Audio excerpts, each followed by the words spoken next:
I've got a Cornely A machine, or machine A. It also has a Columbia sewing machine tag on it. Serial number is 100414. This is a chain stitch embroidery machine, and I'm going to show you how it works. The table's for demonstration purposes only. It's being auctioned off following this. Okay, and I'm going to zoom in. Sorry for the lighting.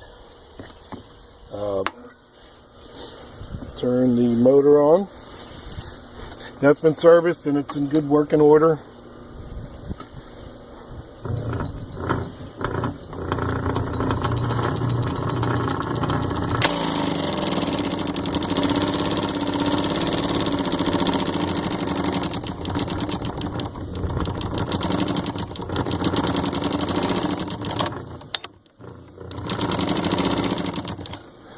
The handle engages and disengages, and let's pull this out of here.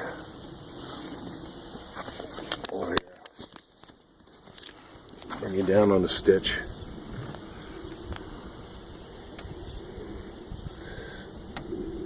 So you can see it's got a pretty good stitch, and like I said, it's all service working order. It's missing, I believe, a plate on the front, and there you have it.